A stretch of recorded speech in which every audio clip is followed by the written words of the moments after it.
can take a sunrise, sprinkle it with dew, cover it in chocolate and a miracle or two. The Candyman, yes, the Candyman can. Good morning, Starshine. The Earth says hello.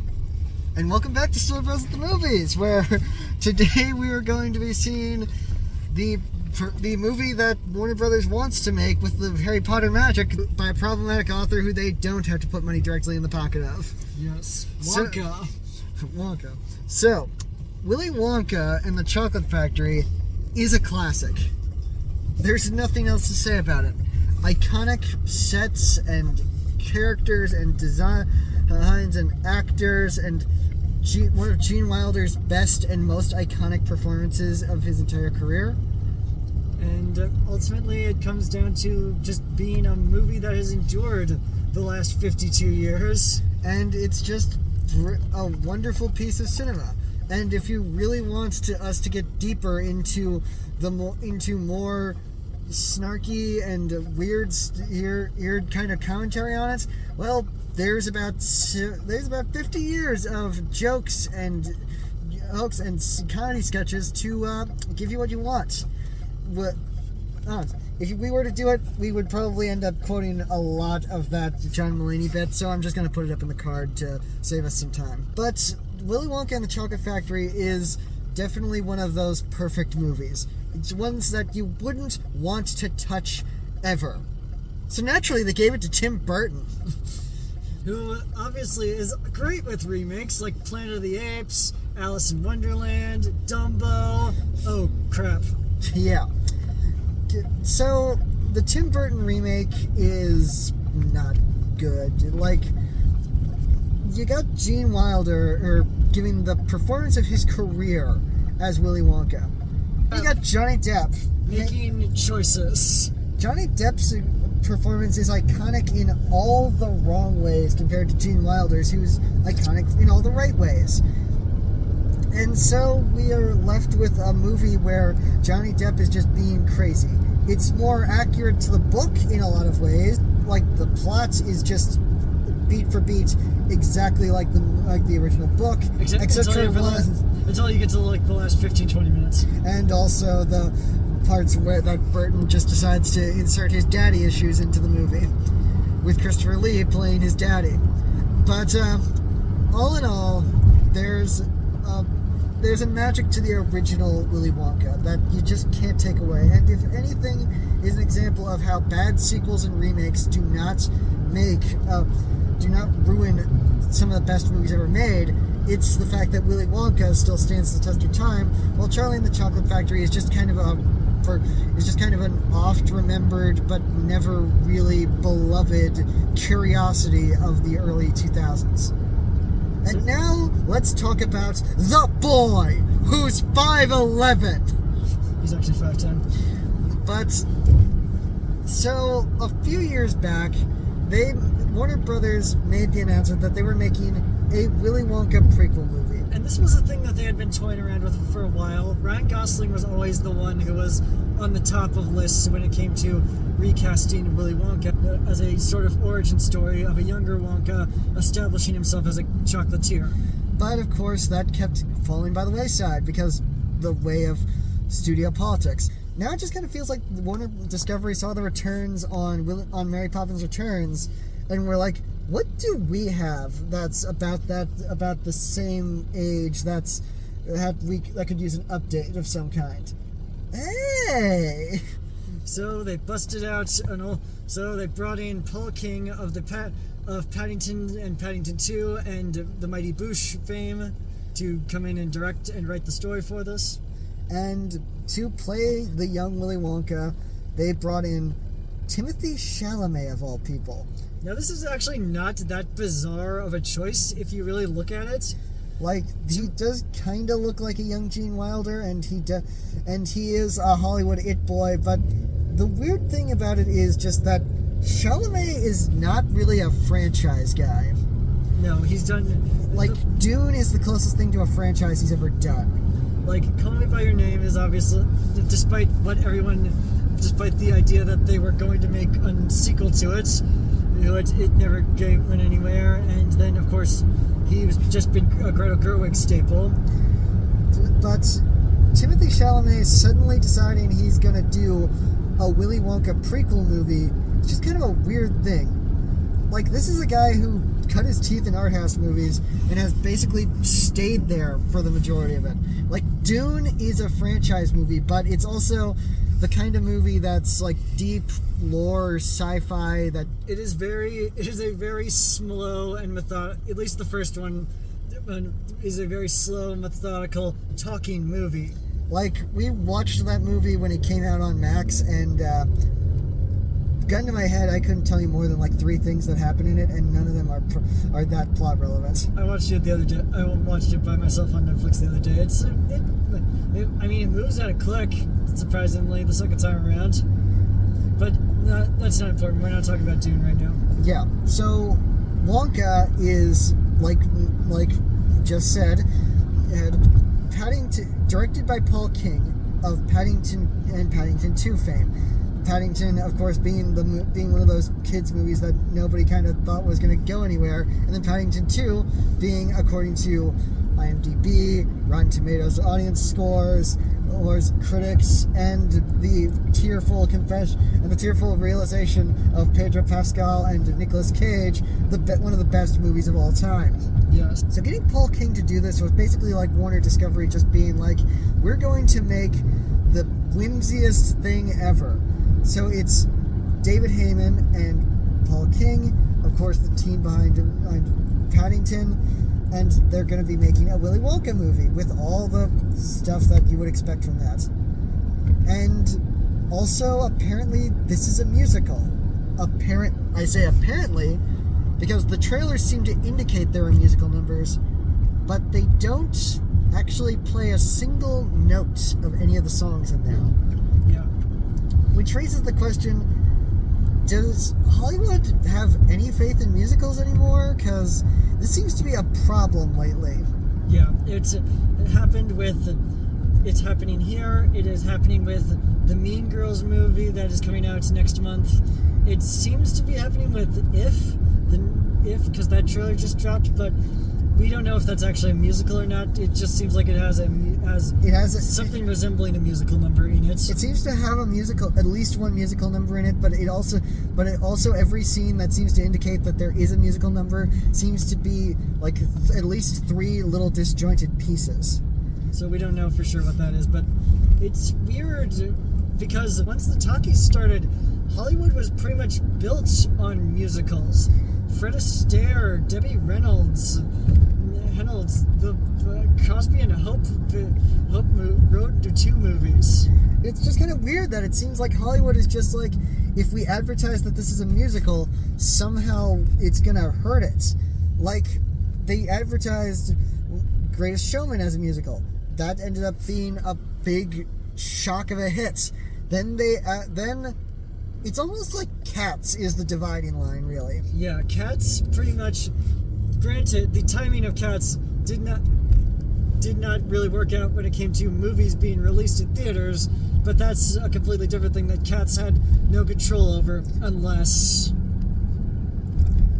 But the thing about it is that unless the movie is explicitly a remake of a musical, like it's a Disney live-action remake or something, they don't really point out that it's a musical in there.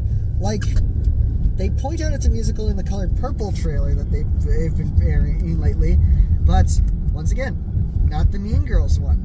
If the Mean Girls one, you'd almost be forgiven for not knowing it's a musical unless you weren't noticing the fact that there seems to be more musical number looking things in the trailer than you would expect from a straight remake of Mean Girls. And even in the Colored Purple, I don't think they didn't really show them singing much. Yeah, I think there's like one shot at the end of her singing, but that's about it. Yeah. And so, yeah, it's weird that Hollywood seems to be putting musicals on the sidelines. But then again, Warner Discovery is not really making the best of decisions right now. It has been.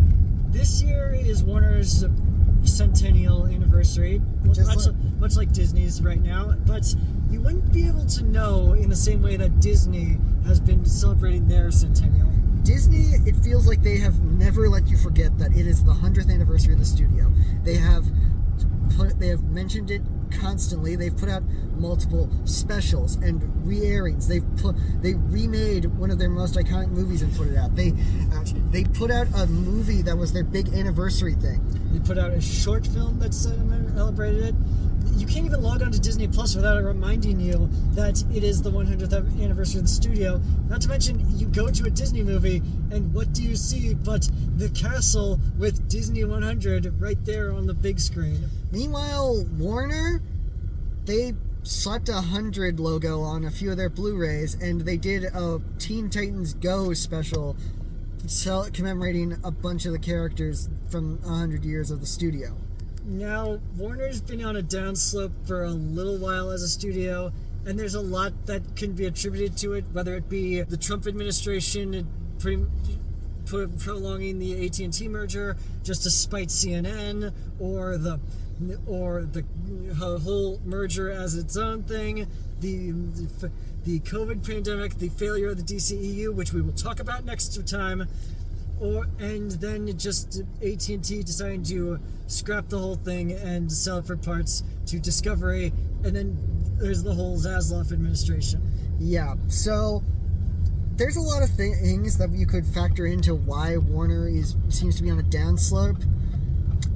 Most of it we'll blame on David Zaslav because he's the guy who's continuing it. Yeah. David Zaslav, the current CEO of Warner Brothers, who we mentioned like a year ago when we were doing Black Adam, seems to be in the business of burning Warner's to the ground and walking away clean with the golden parachute he and his executive buddies probably have. In the 18 months since he has been in charge of Warner Brothers, he has basically made one good decision at all. Any other good stuff that has happened with Warner's in that time period was entirely because of all the previous decisions made before he even got the job. Yeah. The only reason they have the number one movie in the world for the entire year is because whoever was in charge before him greenlit Greta Gerwig's Barbie. Yes. Although that same person also did also made the decision to do day and date releases on Max with Max in all of 2021, and that's why they lost Christopher Nolan. Broken clock. Yep. Anyway, yeah, Warner, as of this recording, we just found out that apparently the odds of Warner going bankrupt is 60%, which is awful because Warner is one of the last standing studios of the old studio system. And again, like we said with Wish, yeah, companies suck. Corporations suck. Corporations are evil, are run by evil, money-grubbing businessmen. But this is a legacy of art. About a decade ago, in like 2011, when Toddlers and Tiaras and stuff was blowing up, and people were going around being like, "This is the death of art." They were being hyperbolic. Now the guy who was in charge of putting that stuff on the air is running Warner Brothers into the ground. And he's basically straight up saying, "I hate art." We need Warner Brothers to exist because Disney can't have the monopoly on every studio. Do you think that if Warner just collapsed tomorrow, that they wouldn't be, and they were selling their properties and crap for scrap, that Disney wouldn't be coming in and just kind of scooping up as much as they could? Granted, the possibility of a Marvel DC crossover would be fucking awesome, but the Fox merger has shown us anything. It's that even cool things can lead to some bad shit for other people. And of course, there's the human factor of if Warner Brothers does go bankrupt, lots of people will lose their jobs, and most of them won't be David Zaslav. Yeah.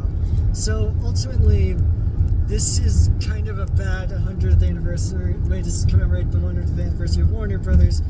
But at the same time, this is probably one of the movies, if they were actually putting in effort to put out a 100th anniversary for Warner Brothers, this would probably be one of their flagship films. Yeah. Wonka is a movie that they've basically built on the back of a franchise that is still to this day beloved. Now, they could have done a Mary Poppins Returns and just been like, hey, let's finally do an adaptation of Charlie and the Great Glass Elevator.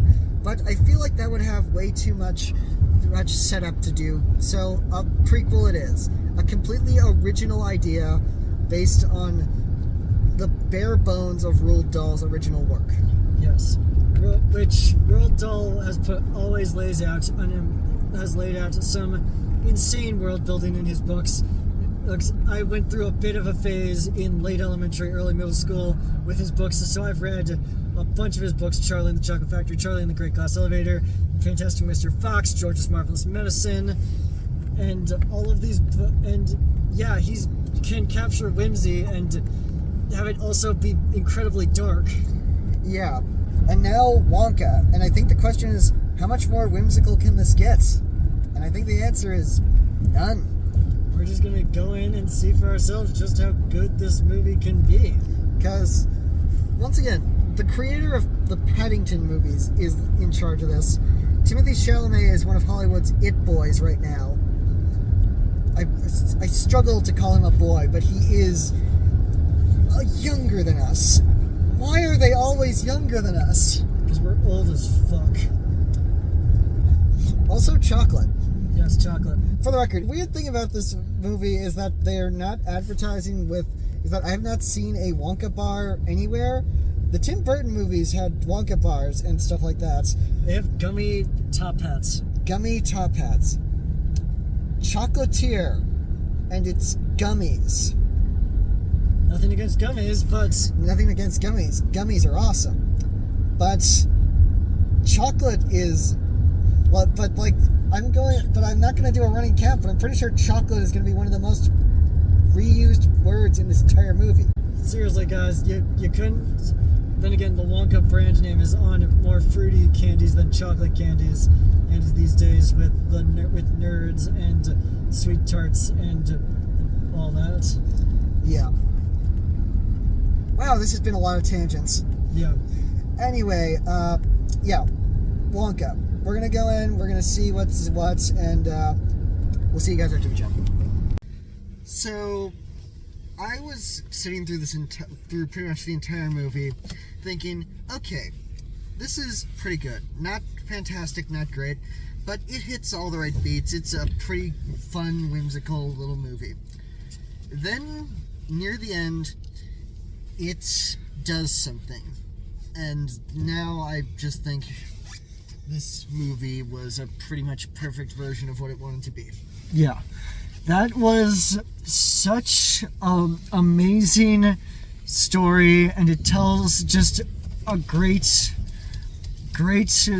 origin for Willy Wonka, way better than what we got with the Tim Burton movie. Absolutely, because it does tie in certain things. And Willy Wonka in this version is a much better character than he was in the Burton version. Now, there are still a lot of questions about how Willy Wonka turned out to be the person that he became at the beginning of Willy Wonka and the Chocolate Factory, but there's still just... It's a whimsical little family movie, and it's a bit of a ride to get there. So, for starters, Timothée Chalamet plays a very different Wonka than we've seen played previously. And he's clearly channeling Gene Wilder, but at the same time, he's taking the character and doing his own interpretation of him. When I first saw the trailers, every single time I would think, so he's doing Gene Wilder with the voice of Johnny Depp. But no, he's very much doing something new. Gene Wilder's spirit is still somewhere in there, but he's taking a new initiative with it, and I think it really works. As far as how he is as a singer, he's fine, but here and there you can definitely hear a little bit of auto-tune. He is a perfectly serviceable singer for what they needed him to do. Granted, he has all but one musical number to himself. Yeah, So it's a case of, well, they did the best they could with what they got. Like I said, he's serviceable, and you can only kind of hear the auto-tune. The entire movie is basically Wonka's story, with a few character actors coming in to take on some smaller parts, but ultimately he does have at least one co-star throughout the majority of the movie, and that is Kala Lane as Noodle. And I think that her story is the one that elicits the most emotional reaction from the audience, at least from the point of view of the characters outside of Willy Wonka, because she obviously is the adorable child sidekick that follows Willy around, and she's also the grown-up in the room character, because somebody needs to be the realist in a world where Willy Wonka is our centralized character. Yes. Obviously, we do have a bunch of character actors taking on small-ish roles, like, of course, we have Keegan-Michael Key, Olivia Colman, who... This one's weird because Olivia Colman's had an interesting year going from Secret Invasion to Heartstopper to this. Well, Olivia Colman in this, it feels like she walked right off the pages of a Roald Dahl novel with just how much of a villain and loves it she plays in this movie. Yes, that is she is definitely comes off as a lost Roald Dahl character. And Keegan-Michael Key with the improv sounding things that he would say occasionally as the police chief is just one of the highlights of the film as a comedian. We also have the likes of Rowan Atkinson and Hugh Grant, and in smaller parts than you would probably expect. Yes, but obviously Rowan Atkinson is going to be hilarious because one of the kings of British physical comedy in doing some of the best physical comedy in the movie. And of course, we should probably address the fact that Hugh Grant is playing in Oompa Loompa, and that's a bit of a weird thing, considering the fact that Oompa Loompas have always been played by little people, whether it be the small army of little people who played them in the original Mel Stewart movie, and the one little person and being multiplied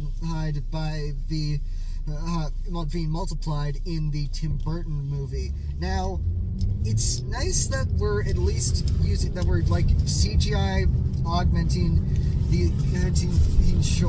these smaller creatures like dwarves and elves and Oompa Loompas to make them to actually make them feel less like normal people and more like these mystical characters. But there's also the problem that we're not doing much for little people representation on top of that.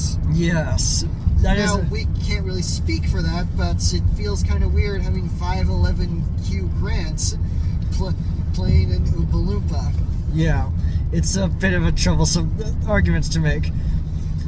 However, he does have some of the more interesting parts of the movie, and he is a particularly, no pun intended, small role in the movie. Yeah, but I don't think the visuals are nearly as iconic as the original Mel Stewart movie. I think that this is a story all its own. This definitely has a different feel than the original movie, but it very much wants to be steeped in the story of that movie. It very much wants you to believe that if you watch this movie and then the 1971, that they sync up in a way. Yeah, that's obviously part of that is the fact that pure imagination is a motif that is played in the background throughout most of the movie. Pure imagination and the original Oompa Loompa song. And now let us use that as an excuse to actually talk about the songs, because once again, they did not play any of the songs in the trailer besides an instrumental of Pure Imagination. So we should probably talk about what the songs really entail. And once again, while I don't feel that they are in the same kind of vein as the originals, I think they're fun and catchy on their own. Obviously for a lot of them they do take on, so they all have a baseline of pure imagination. That seems to be where a lot of them come from. It very much feels like the songwriter took Pure Imagination as a base and then was like, okay, how do I take this and turn it into a small amount of songs that we can use as this. This is a whimsical movie with very whimsical song numbers. Like, you never heard a banjo on the original Willy Wonka soundtrack, but it's very prominent in some of the more upbeat numbers. They very much are built more on the back of like a sort of jazz kind of way.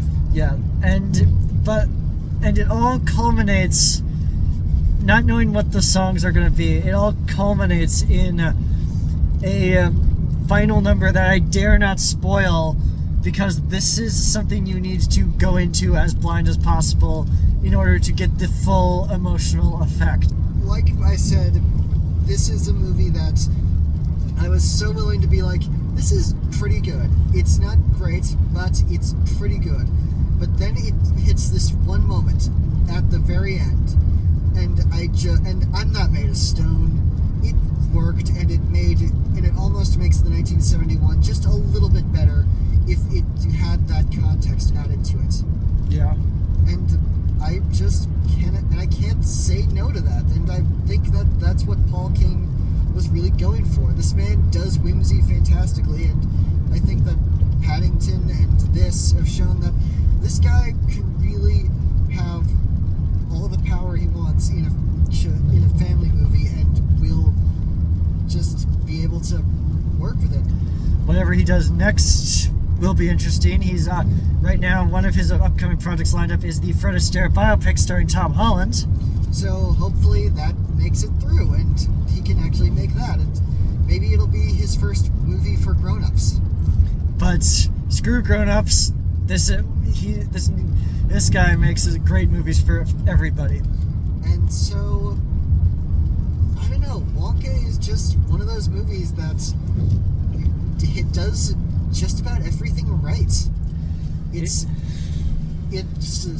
And once it hits that final note that it wants, it goes from really good to spectacular. It's a very loving tale from people who actually obviously love Gene Wilder's work in the first movie, and it feels like Gene Wilder is a part of this, at least in some capacity and spirit. And it's just a wonderful little movie, and I think how much anyone else loves it is going to be dependent on how much they're willing to just enjoy a whimsical, magical little family movie, just telling a sweet little story. I mean, we're at the time of year where whimsical and sweet little stories should be the norm for a lot of people, so but it's just just everything I wanted it to be. I knew from the start that this movie was going to be good. I could feel it in my bones. I knew Paul King was going to nail it. I knew Chalamet was going to nail it. And this is not just the Roald Dahl fanboy bubbling up under the surface for me. I knew that this movie was going to be something, and I'm happy to say it was. So, I think that's it for right now. Be sure to like this video, subscribe to this channel, leave in the comments what you may or may not have thought of Wonka, and don't forget to tune in next time when I think we're seeing something. It's kind of hard to tell at this point. I don't know. Bye. Bye.